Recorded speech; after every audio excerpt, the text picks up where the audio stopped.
In my seminars the last few years, I have covered what I have found to be those few simple basic principles that can make major changes in life and lifestyle. One of those subjects that gets the most comment is diseases of attitude. And out of that subject, worry and how to kick the worry habit have caused the most questions. So in this brief visit with you, let me give you my best look at worry, how to recognize it and define it, and what to do about it. And hopefully, these ideas will give you a good chance for confidence over worry. First of all, worry might well be killer number one. And if it is not the number one physical killer, although doctors tell us worriers die sooner than non-worriers, and we have all heard the expression, worry yourself to death, at least it is the number one killer of dreams and achievement, of energy and vitality and lifestyle. I know the damage and effect of this killer, worry, firsthand. I will spare you the details, but over a period of some 3 years, I let worry get out of hand. As I've mentioned before, I became a super worrier. I was good at it. The combination of small and big worries about my circumstances, what people thought of me, my finances, my abilities, the future, my progress, all led to a complete physical collapse, a stay in the hospital, emotional, mental, and physical exhaustion, and a deep despair I couldn't shake. A sad picture for a young man who should have been well on his way to carving out his share of opportunity. I am happy to tell you that good fortune came my way, and as many of you may be aware, I met a man, Mr. Earl Schoaf, with his ideas and inspiration and the help of a very close friend. I worked my way past the minefields of worry and disaster and out into the clear air of mental sunshine. And if I did it, anybody can do it. I'm not saying it's easy. It took me almost a full year to kick the worry habit. It took practice and much effort, but it was well worth it. Remember, don't ask for the task to be easy, just ask for it to be worth it. Don't wish it was easier, wish you were better. Don't ask for less challenge, ask for more skills. Don't ask for less problems, ask for more wisdom. It's the challenge that makes the experience. And life and its color and meaning and adventure for you is this collection of experiences. To wish them away is to wish your life away. So let's get to worry and what it is and what it does, how to define it, and what to do about it. And let's do it with eager, high hope that it won't be long until you will be free of the worry habit and on your way to the life and lifestyle that you want. First of all, let's define worry. There are many ways we could describe it. Worry is fear painting pictures in your mind. And if you watch that mental movie too long, you get a false picture of how things really are. Worry is a mental broadcasting station, and more often than not, it is false or at least distorted propaganda. Worry has that sneaky way of stopping short of giving you all the facts. Worry is often the trickery of mentally filtered facts on the negative side and the bold declaration that these are all the facts. Worry has the mental audacity to suggest that the elevator only runs one way, down. Many times worry is a 5-alarm bell for a wastebasket fire. And worry is a depletion of constructive emotion. It's wasted mental energy. It's like letting the starter run the battery down when the car won't start.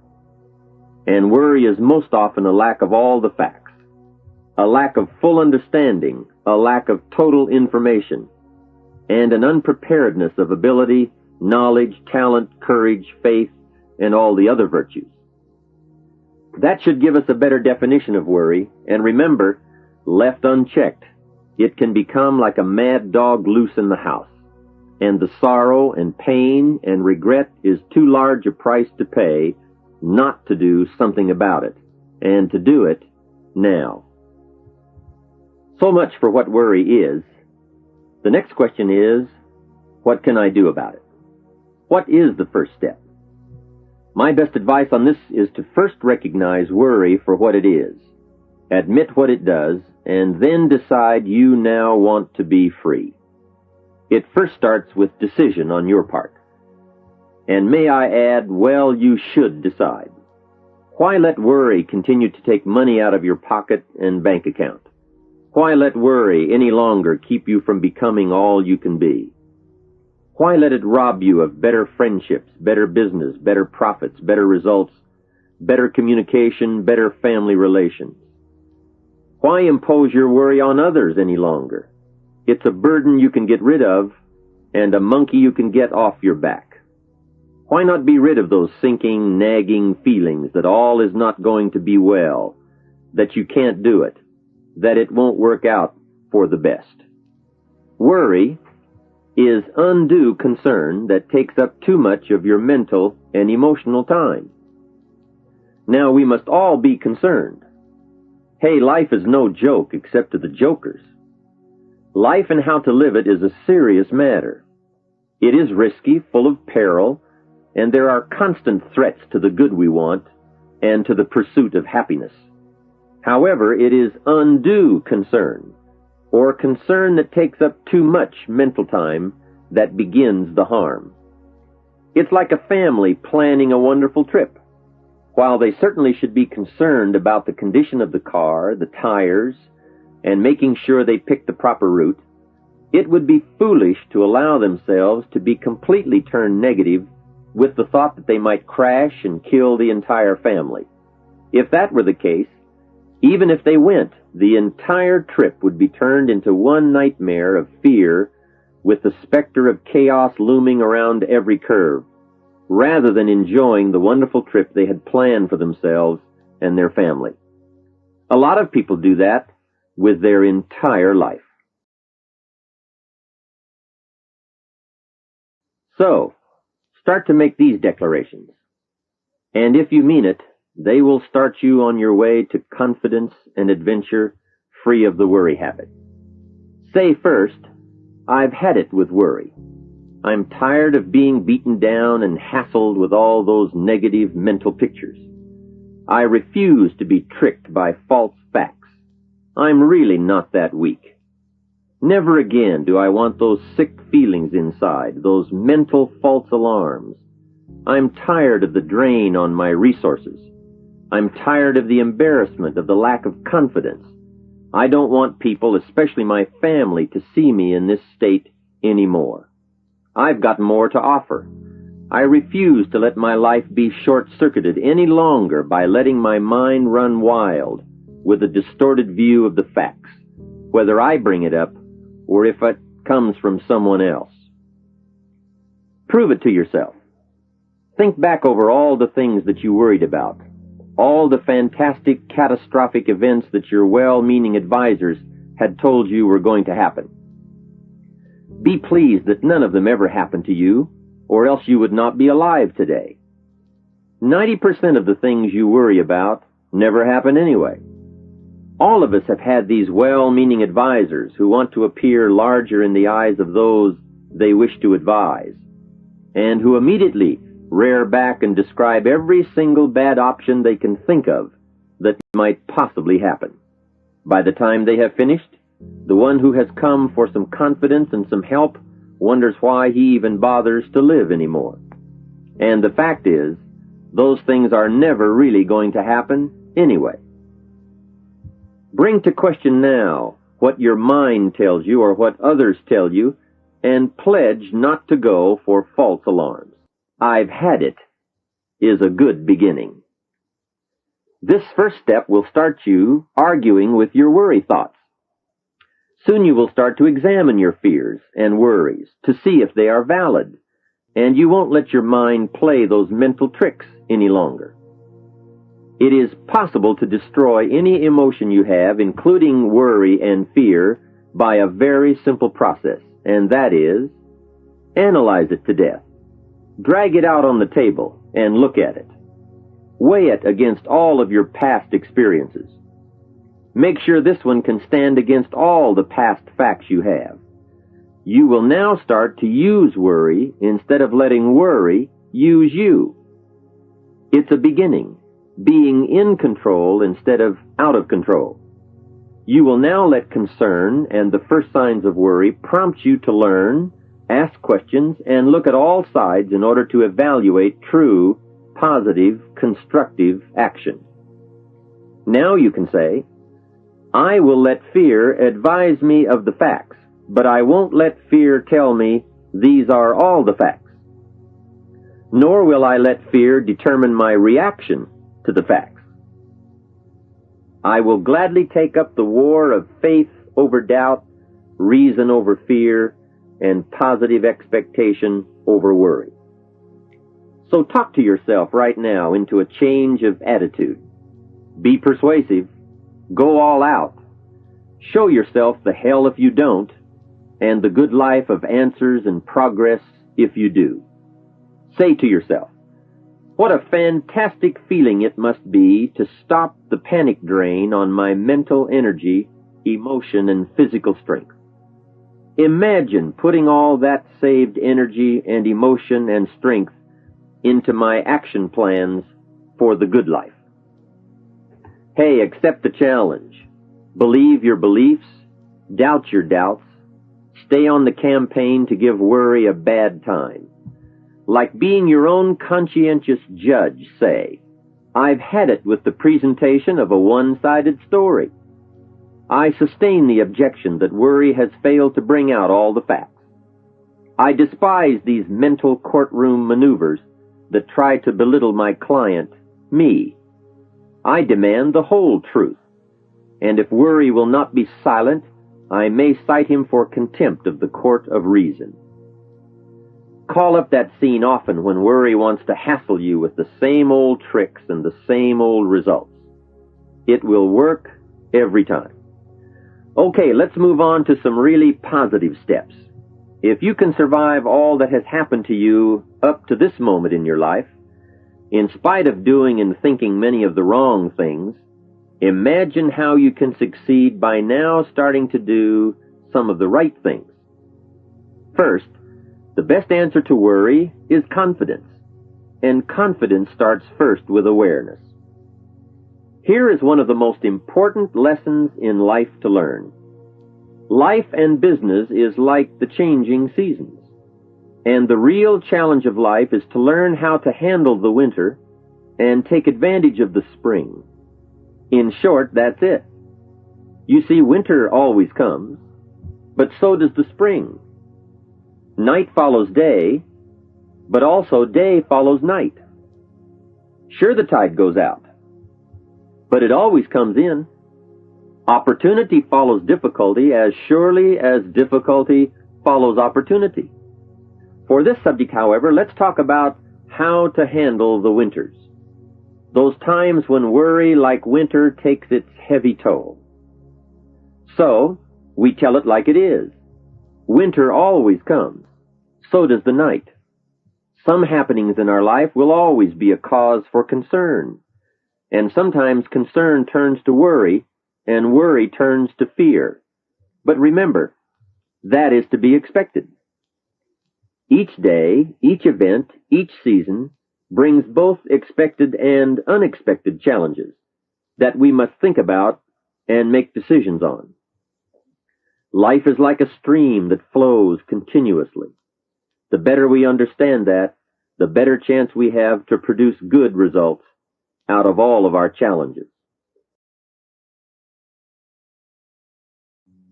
Here's some of the best advice I have on worry. First, don't be afraid to face the facts of life. It is not negative to understand that the winters always come.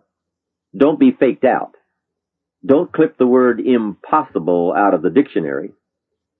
Sure, the Bible says all things are possible. Don't say, I don't want to hear the problem. I don't want to see the difficulty. Don't show me the weeds. Don't say anything negative. Only see the positive. That's foolish. There is a thin line between positive thinking and kidding yourself. And remember, there's also a thin line between faith and folly. Here is the key. Humans have the unique ability to see it as it is, and they also have the ability to see it better than it is. One is called fact, the other is called faith. Faith you develop, facts you acquire. The facts you acquire are essential. It's like belief. You constantly must find facts to support your belief. Here is a good prayer. Help me to see it as it is, and help me to see it better than it is, and then inspire me to act. Facts and faith and action. What a combination for personal progress. And so we come right back to the theme of our entire enterprise, self-development. Learn to work harder on yourself than anything else. The key to all success in economics or mental health is self-development. It will all change for the better when you change for the better. It's what you become that really counts. And you are the only variable. So a good statement is, you can't be all positive. You can't be all confident. You can't be all faith. But confidence and faith and courage and inspiration can dominate worry and fear. Make sure you give yourself the best chance to get mental and emotional domination over all of your challenges. And here is one of the master keys to the good life. Developing the intelligence and accepting the challenge of putting all of your emotional experience into their rightful ratio.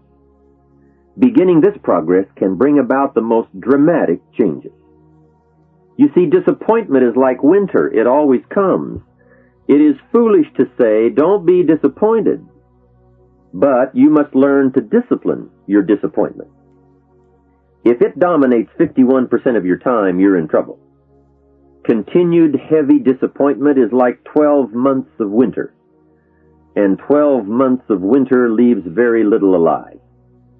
Use the guidelines of seasons to adjust to all the meaningful things that happen to you. So concern, fear, and disappointment, like many human emotions, serve a useful purpose as long as they are kept in their rightful ratio. Left unattended, the weeds take over. Disappointment rules.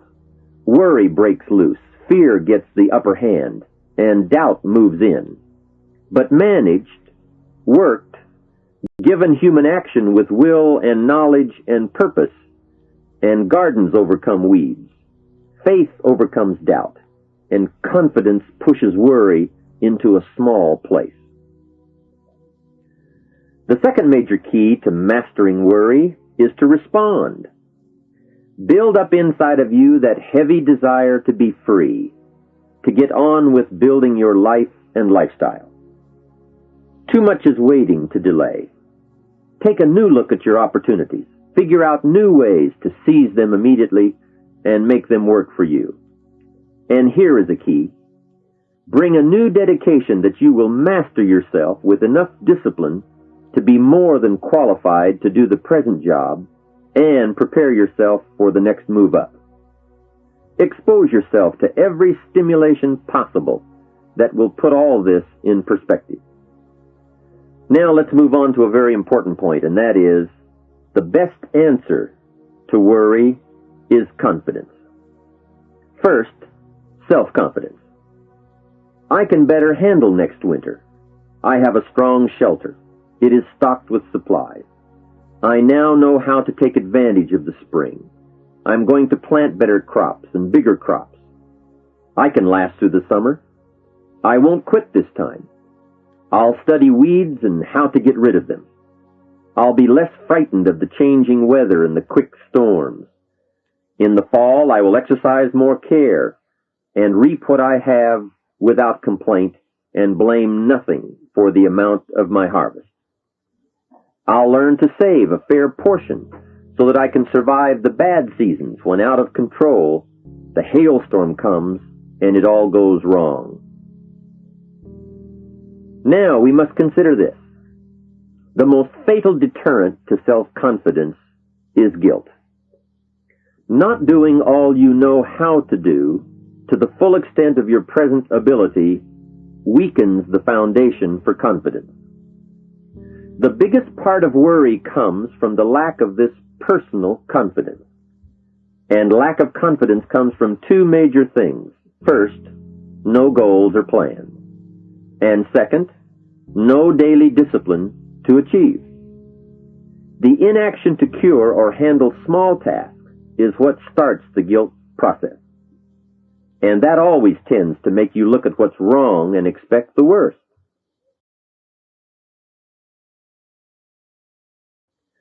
So, listen to the voices of creative experience.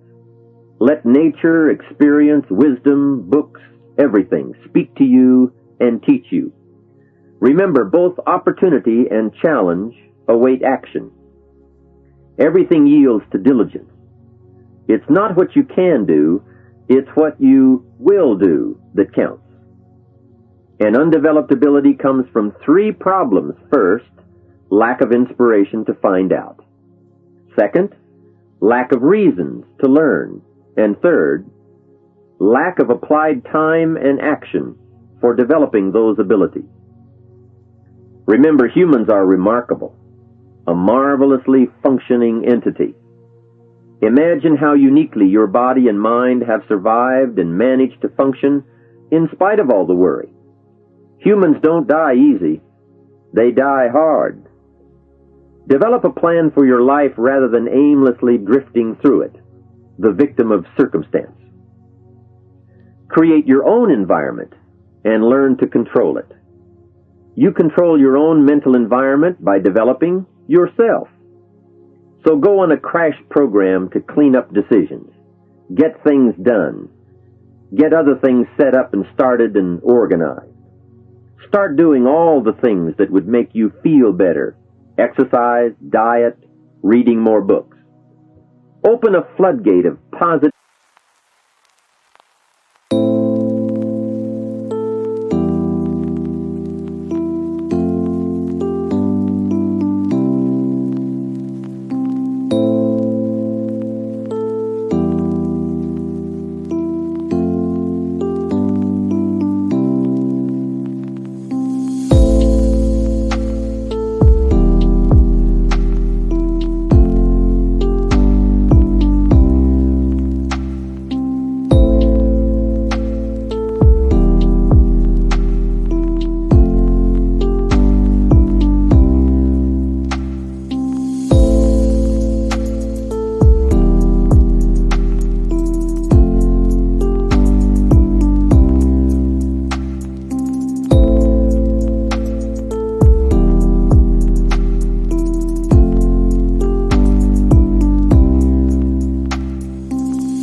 moves in the right direction. And be thankful. Add up what you do have. Make an actual as well as a conscious mental list of all you possess, tangible as well as intangible. In view of the 4 billion other inhabitants of the world, yours is probably an incredible list. That list and being thankful should then lead to the big step of discipline. The discipline to sit up and listen, the discipline to pay attention, the discipline to give people and kids the gift of your attention, the discipline to be alert, take care of yourself, rest, eat properly, the discipline to talk well and practice good manners. Courtesy is contagious. Take one day and see what a variety of positive steps you can take and projects you can take on. At the end of the day, go over it. Write out the positive steps, the progress on projects, the rest, the exercise, the meals, the hobbies, calls, records, conversations, and letters. And speaking of calls and letters, write at least one encouraging letter or thank you note, and make at least one encouraging phone call or thank you call every week. Then have a friend help you, as one helped me, to get all the facts and prepare for action. From such a friendship, the greatest gift you can draw is the truth. To one of my dearest friends I said just the other day, as my friend, do me the one best thing you can do for me, and that is, tell me the truth. From there I can grow. I can start making wise decisions. To sum it all up, first understand what worry is. You now know that it can be beneficial and destructive, depending on your awareness. Next, resolve to be free of the habit. That job is up to you. To work on yourself, to get the right attitude. Next, start the daily action of first cleaning up all your current situations. Remember, little achievements lead to confidence that conquers guilt. Then buy up every challenge to reach your goal. You can now handle it. The winter, the spring, the harvest. Bring a new zeal to every problem, to every fear, to every opportunity. The inspiration from it all and the immediate and future progress that will someday give you a view from the top of your goals, your adventure, and your achievements.